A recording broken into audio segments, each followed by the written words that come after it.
Well, hi there, happy day. Sharon Horne-Ellstrom here, day 910 of What's She Up To Now, documenting the journey as I transition from the brick and mortar world, corporate America world. I spent over 25 years, over a quarter century in corporate America, and I've been in businesses, like 27 or more different businesses over the last 47 years. I know, I look that old. But a couple of years ago, I had the opportunity to do something totally different with my life. And I said, okay, well, what do I want to do? And I thought, well, I've always been curious about this online internet thing. Why don't I look into that? And so I hopped online and I started doing different things. And every path I went down, since I didn't have a huge plan or an upfront idea of what I wanted to create or do online, I was very easily swayed and sucked into the massive behemoth that the internet is, and down different paths of learning, thinking that I had to learn all this stuff. And every time I learned something or heard about something, I thought, oh, I gotta go learn that in order to do what I want to do. And so I spent about a year and a half just going down every rabbit hole. And I'd try a little something and I'd get a little success, but I wouldn't feel like I felt like something was missing, so I had to find another shiny object. Never heard of shiny object syndrome until I came online. Also, never heard of FOMO, fear of missing out. And I think that's funny. One of my friends was like, how did you never hear of FOMO? I'm like, because I didn't feel like I ever missed out on anything. If I saw an opportunity or something that I wanted to do or a business I wanted to get involved in the offline world, I just did it. I never thought about the fear of missing out. I guess it's the same thing. Fear of missing out is the same thing as looking at opportunity costs from the standpoint of what's the cost of not following this path or doing this project or going after this opportunity. So I guess I thought about it, but it just had a different name. But to me, fear of missing out, it plays up on fear. I call this one quiet down and slow down, because I'm up at the cabin, so I'm trying to be a little quiet so I don't wake up my sister. But it's hard because it's super echoey here in the malt shop. And I've got a burnt out light, and my ring light decided not to work. So it's the only place, every time I've been up at the cabin, I've been doing my videos here, because I have a traveling ring light and it's not working. But I don't ever want to pack up my light and stuff from home just because I'm coming up to the cabin. So funky sound because of the echo. I'm not going to create an echo-free environment up here, because this is my fun place. This is my place to come and relax and de-stress, not to come and worry about the massive professional quality level of my videos and my productions. Obviously, that's not as important to me as documenting my journey and keeping track of what I'm doing, what's working, what's not, and where I'm going throughout the different things that I'm currently doing. Currently, I'm focusing on publishing and giving value and putting messages out in the world, and basically figuring out what my voice is, what I'm here for, who I'm here to help, and what I'm here to share. And that's the current journey that I'm on and what I'm working on. And as part of that, I'm landing on challenges. I love challenges. I've loved challenges my whole life. I've done challenges my whole life. I've been doing challenges for decades for myself and other people. I just never realized that it was a thing until it started to become really popular online. And since then, I've done lots of different challenges, different length challenges, different purpose challenges. They're always with a purpose to get a result. And sometimes it's just selfishly to get me a result. You know, at the end of last year, I did a 90-day blood pressure challenge because I needed to lower my blood pressure. I've done all kinds of different success and different strategies and different technical challenges, but I've also done a lot of challenges to help in the softer side, the other areas of our lives, because I need help on those, and I think most people do. We don't even realize that we do. Sometimes we know that we need an attitude adjustment, but how do we get an attitude adjustment on ourselves? How do we even get an idea that we want to change our mindset or our attitude? You know, there's a lot of people out there trying to sell, you need to change your mindset, it's all about your mindset. Yep, it sure is, but guess what? I don't even know if I have a mindset problem or a beliefs problem that I need to do that. So I'm not looking for that. None of us on the planet are looking to change our limited beliefs. We don't even know they're limited beliefs, because guess what? If we knew they were limiting beliefs, we would change them. It's just like being triggered. If we knew consciously that somebody was triggering us with a pattern of behavior, we would change it if we knew it wasn't in our best interest. But normally, there's so many things we filter out, we just don't see those things. So Get Up and Go Challenge is a challenge. I'm doing a 30-day, and I started doing the Get Up and Go Challenge in response to COVID-19, and not really in response because I was always doing challenges, but as a, what the heck can we help people do? What the heck can I help people do right now, given all the uncertainty that's going on in the world? Because one of the biggest and most basic human needs for me and for everybody else is to have a sense of certainty, to know, we like variety, right?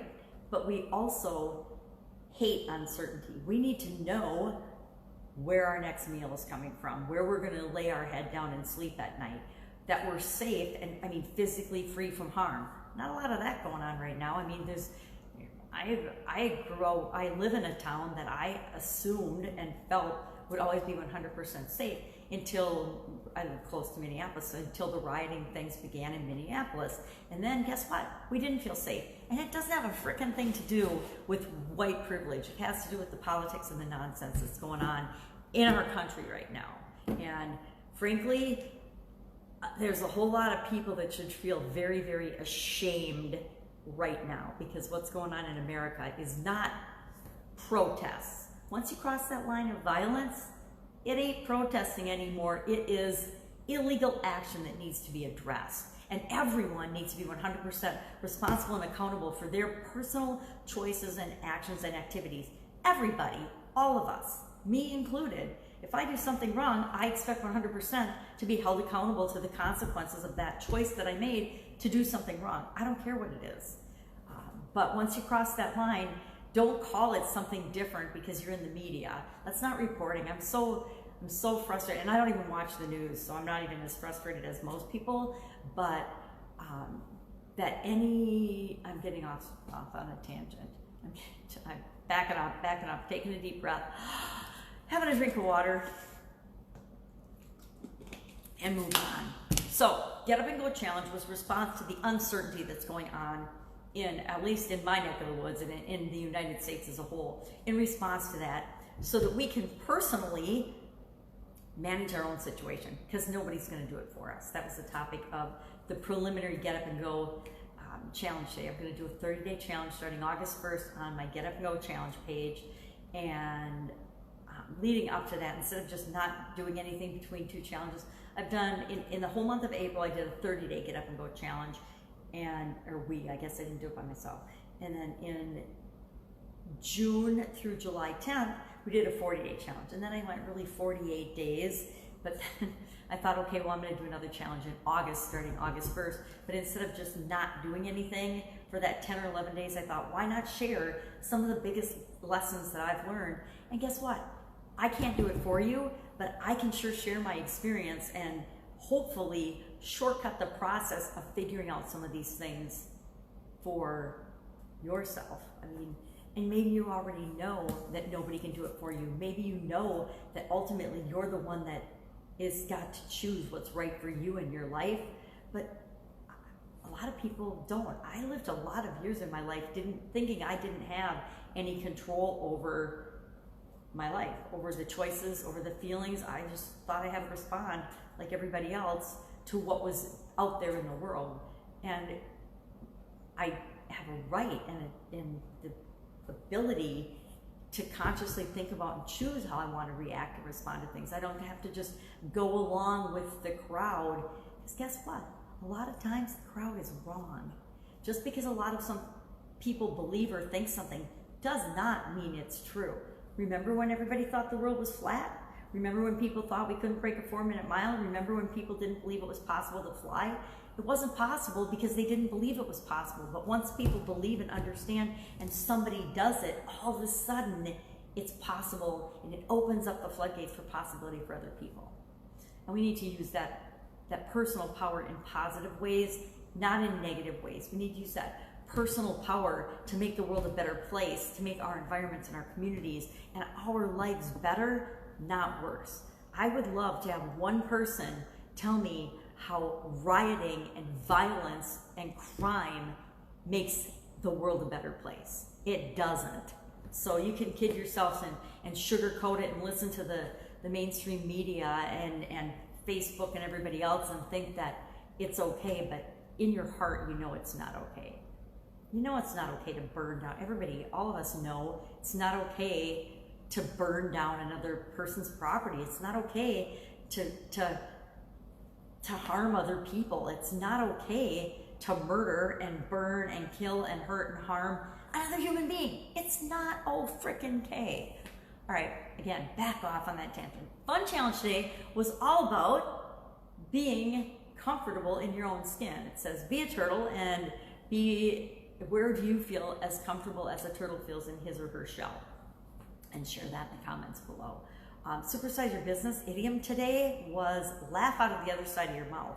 And that one was a stretch for me. I gotta admit that I've never really, I don't think I've ever heard anyone say laugh out of the other side of your mouth, meaning of course that you're disappointed after something good or happy or successful happened. And so you'll be singing a different tune or waiting for the shoe to drop or something else. I've heard other expressions that mean something similar, but that one was new to me. And it's been around since the 17th century in England. So lots and lots of millions and millions of people have been exposed to and heard me use that expression. I'm just not one of them up until the point of covering it for my Supersize Your Business page today. Otherwise, working on, I do need to decide exactly what the 30-day challenge is going to be about. I will admit my process is to get out a piece of paper and just 1 through 30 write what I want the topic to be for each day, and then secretly, as the day comes, as you'll see, tomorrow is P8, and this is all I have done. I have life isn't fair. That's going to be the topic of tomorrow's sneak peek. Tomorrow's share for the Get Up and Go challenge, and that's how I do it. That's my process. I brainstorm the ideas, and then I take action and I implement the ideas because nobody can do it for me. So I knew I do need to spend some time today mapping out and thinking about, okay, what are we going to do? What are the goals? What are the results I want to see people be able to achieve and guarantee that they can achieve throughout this 31 day challenge. People, guess what? We can do miraculous things in shorter periods of time than we ever imagined possible if we just put a little consistent effort toward it. It's amazing what we can accomplish in any and every area of our life. That's it. That is all I've got today. I'm going to be packing up soon. We're leaving for the cabin. It looks like we might be getting the rain today that we were supposed to get yesterday. Yesterday was a beautiful day here at the cabin. It was supposed to rain and thunderstorm, and it was a little cloudy and overcast periodically. It was definitely hot and humid, but I don't think we even got 3 drops of rain, so we lucked out in that standpoint. Here, guess what? None of us can control the weather. We just have to respond and react to whatever happens. I don't remember ever getting super upset about the weather unless there was a big event planned and we got rained out or something. And then I didn't really get that upset about it. It's just we figured out an alternative plan. What are we going to do? It's raining outside and we're supposed to have a picnic, or we're supposed to have a party. Okay, well, we're moving it indoors, or we're moving it in the garage, or we're getting a tent, or we're solving the problem. So solution-based. I say focus on the solutions, not on the problems. And I don't know why we fall for people's manipulation and corruption and fear-mongering and scarcity building strategies. I'm going to start speaking out more against the whole lack and scarcity thing because I'm really fed up with it. Capitalism is not about lack and scarcity. Marketing and advertising might be, because that's a good way to get people to do what you want. So is fear, right? Oh, just focus on the problem, exacerbate the problem, make them just really hurt and really feel bad about the problem they've got, and then swoop in and tell them your solution and everything will be hunky-dory and they'll buy 1 million of them. You know, I hate that. And I don't think I'm alone, right? I don't think I'm alone in not wanting to be manipulated. Anyway, a lot of people being manipulated. Everybody, I say, let's wake up, smell the coffee, which I need a cup of coffee, haven't had one yet, and think for ourselves. Guess what? We were given a brain as human beings for a reason. Let's all use them and make the world, and especially America, let's make America great again and make it a better place, because we are the most incredible nation on the world, and frankly, I'm embarrassed by the way we're behaving as not we collectively, but people in little patches and pots, and the fact that we are giving them attention and sugarcoating and lying about what they're doing and putting a face on it that's absolute, complete, and utter BS, that is something that we can all feel ashamed of, that we're tolerating that and accepting that people aren't being held accountable for their actions because they need to be. That's it. Have an amazing day. I'd love to hear your thoughts on this. Share in the comments below. If I can help you in any way, just ask as well. I know I've been there where I've been struggling along trying to figure something out by myself, and I'm like, geez, if I just had somebody to ask that I could bounce this off of. Hey, I'm offering to be that person, at least during COVID-19. So take care, have an amazing day, and I will be with you tomorrow with another update on what I'm doing as I transition from the brick and mortar world to the online world. Take care. Bye.